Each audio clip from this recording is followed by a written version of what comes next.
Halo everyone, Assalamualaikum warahmatullahi wabarakatuh. Anak-anak, ketemu lagi bersama Ibu Mai di mata pelajaran PKPS. Anak-anak, apa kabarnya hari ini? Ibu harap semuanya dalam keadaan baik dan selalu dalam lindungan Allah ya. Amin. Nah, anak-anak, sebelum kita mulai, kita baca basmalah terlebih dahulu ya. Let's recite basmalah together. Bismillahirrahmanirrahim. Nah, anak-anak, hari ini kita akan mereview materi subtema sejarah pembangunan Masjid Kuba yang telah anak-anak pelajari selama 3 minggu ke belakang. Kita langsung saja ya. Yang pertama, kita baca dulu Quran Surat At-Taubah ayat 108 yang mencakup seluruh materi dari 3 minggu ke belakang ini. Kita baca bersama-sama ya. Let's recite basmalah. Bismillahirrahmanirrahim. La takum fihi abada.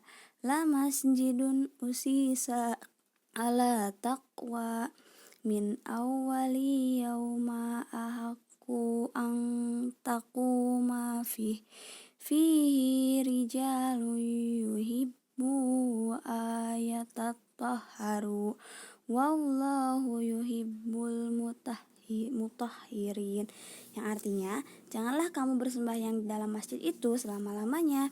Sesungguhnya masjid yang didirikan atas dasar takwa atau Masjid Kuba sejak hari pertama adalah lebih patut kamu sholat di dalamnya.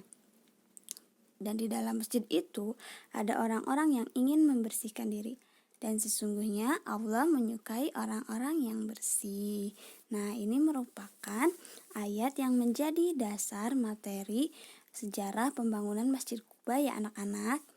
Kita lanjut. Nah, di minggu pertama kita telah belajar tentang sejarah Masjid Kuba. Apa sih sejarah Masjid Kuba itu? Masjid Kuba adalah masjid yang dibangun atas dasar takwa, seperti yang telah tadi disebutkan oleh ayat yang telah kita baca bersama-sama ya. Masjid Kuba merupakan masjid yang pertama dibangun pada masa kenabian Rasulullah SAW dan dibangun pada tanggal 8 Rabiul Awal tahun 1 Hijriah. Terletak di luar kota Madinah, tepatnya sekitar 5 km di sebelah tenggara kota Madinah. Nah, ini merupakan sejarah Masjid Kuba yang telah kita pelajari di awal pertemuan minggu PKPS yang pertama ya. Selanjutnya,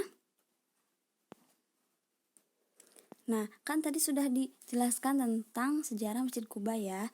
Nah, Masjid Kuba ini mempunyai keutamaan. Apa sih keutamaannya? Masih ingat? Barang siapa yang bersuci di rumahnya, kemudian pergi ke Masjid Kuba, lalu ia sholat di dalamnya, maka baginya pahala seperti pahala umroh. Hadis riwayat Tirmizi. Jadi kalau anak-anak sholat di Masjid Kuba, maka pahalanya sama dengan pahala umroh. Wah, Masya Allah sekali ya keutamaannya. Anak-anak pasti masih ingat. Nah, selanjutnya ada peran masjid. Nah, peran masjid ini ada dua. Ini juga sudah dibahas di minggu pertama ya. Yang pertama, peran masjid di masa Rasulullah.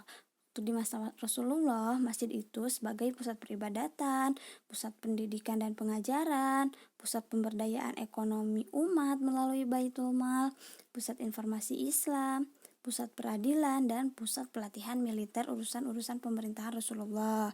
Nah, sedangkan pada masa kini, masjid itu merupakan sebagai tempat ibadah pasti ya, tetap seperti dulu, terus juga sebagai tempat menuntut ilmu, sebagai tempat pengembangan masyarakat, dan sebagai pusat dakwah dan kebudayaan Islam. Seperti itu anak-anak. Nah, setelah belajar tentang sejarah pembangunan Masjid Kuba, kemarin kita juga sudah belajar tentang peta.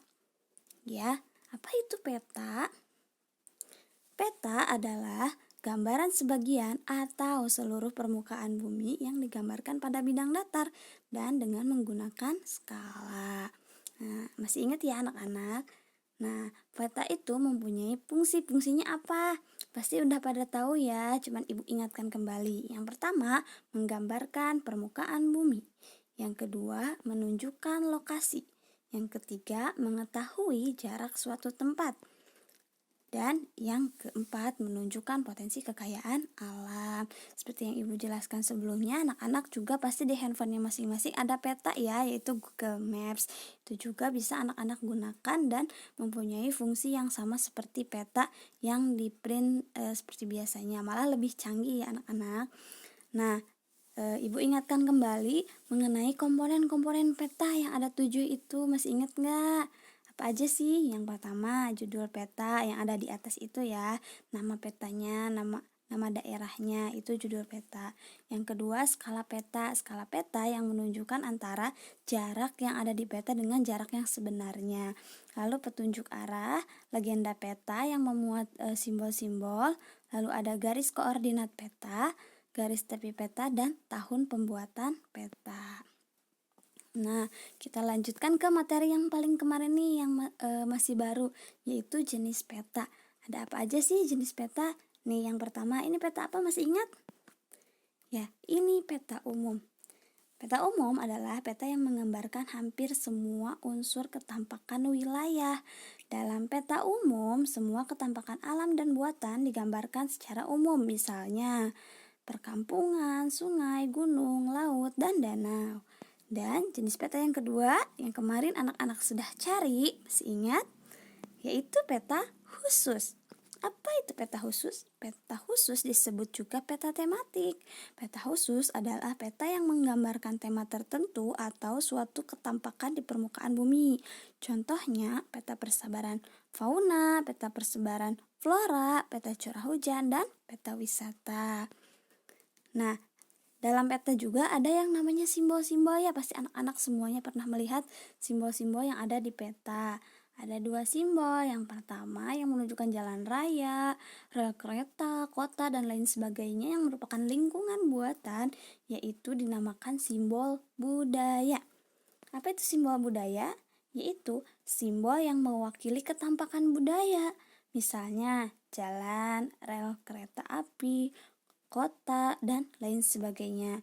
Dan yang kedua, ada simbol yang menunjukkan lingkungan alam nih, namanya simbol alam, yaitu simbol yang mewakili ketampakan alam seperti misalnya sungai, gunung, danau, dan lain sebagainya. Nah, untuk mengukur peta juga kita dapat menggunakan 2 alat ya. Yang pertama penggaris dan yang kedua benang. Kenapa penggaris? Biasanya anak-anak mengukur pasti menggunakan alat ukur kan ya. Nah, alat ukur yang biasa digunakan adalah penggaris untuk mengukur jarak dari satu tempat ke tempat lain yang berbentuk lurus. Nah, kalau sedangkan benang itu bisa untuk mengukur kayak sungai yang berbelok-belok, jalan, atau batas-batas wilayah seperti itu. Jadi anak-anak benangnya ditempatkan di yang berbelok-belok. Nanti si benangnya diukurkan ke penggaris untuk mengetahui jarak peta dan dihitung menggunakan skala. Seperti itu anak-anak. Nah, sekian untuk review materi subtema pembangunan Masjid Kuba. Nah, setelah ini kita akan melakukan diskusi dan setelah itu akan ada kuis. Semangat semuanya. Mohon maaf apabila ada kesalahan.